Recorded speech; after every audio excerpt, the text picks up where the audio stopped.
Peace, everyone. It's just occurred to me what my missus's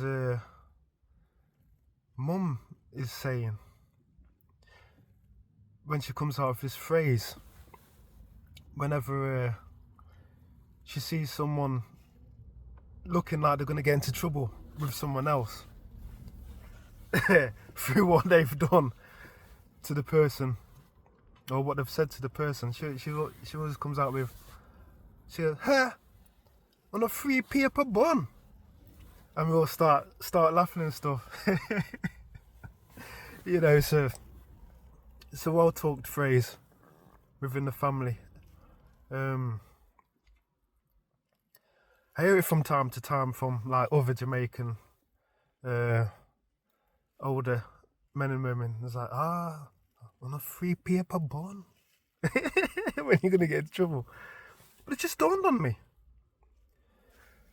They're talking about the free paper. When you were freed as a slave. It's just dawned on me where that phrase comes from. They're not about the actual free paper, which you'd get from the court to show that you was a free man after slavery. That's what it is. That's where it comes from. Your free paper. So if someone's vexed, your free paper bun. I mean, in fact, you're not going to get your freedom. You're either going to burn the paper. It just occurred to me. I'm just reading this book now. Listen to this bit, right? In the spring, an attorney, Alfred Gatlin, drafted Pritchard's petition to the Superior Court to emancipate Molly. Her free papers issued, Molly moved into Gatlin's empty house on King Street. Her free papers, so it just clicked. I was like, it's talking about the free papers. Okay, she opened a bakery and bought her son from Pritchard.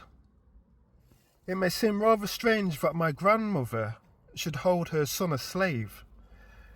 John writes, but the law required it, and he added that Gatlin sold her house and arranged for Mark's sale.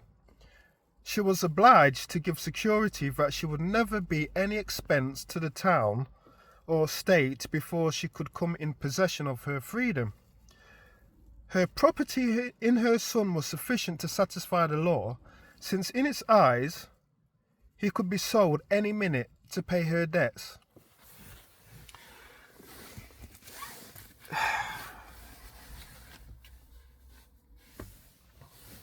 Yeah, this is a whole heap of book, you know.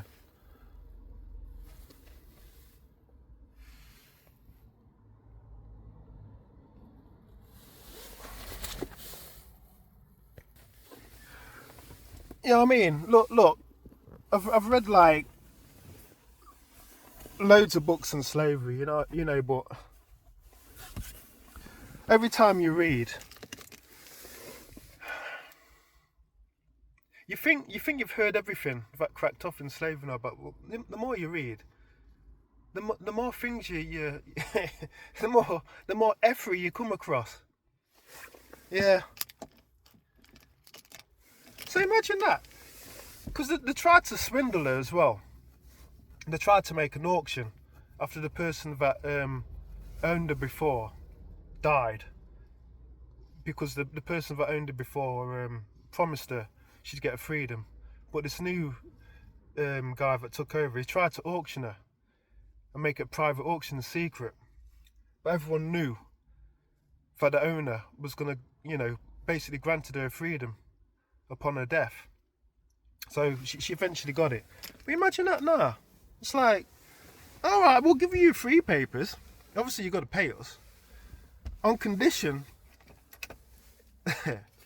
that you buy your son. Huh? The indignity.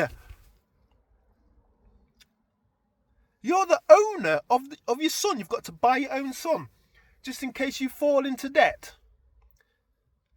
So we can use your son as a guarantee and take your son. Like a bailiff taking your TV. And You better behave yourself as well, not become a public nuisance. If we're going to give you your freedom around the community, what? You look at these people that burn down your whole bloody village after giving them that indignity all through their life. You better behave. You see, this brings up feelings, you know. Reading this history. Don't forget, man, because look, I've got the blood of all this running through my veins. Coming from the Caribbean. And it kind of like burns the spirit. It does. I can't lie. It burns the spirit. My dad used to have to turn Roots off when it used to come on TV, you know, because he used to get vex. He used to get vex. He used to say, me can't watch this no more, man. Turn it off. How come people treat people so Turn it up. Yeah, he used to get vexed, boy. He used to get vexed.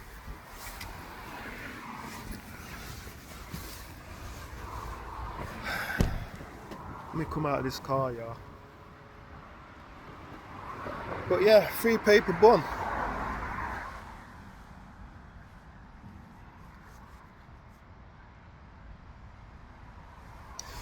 Yeah, anyway, I'm gone.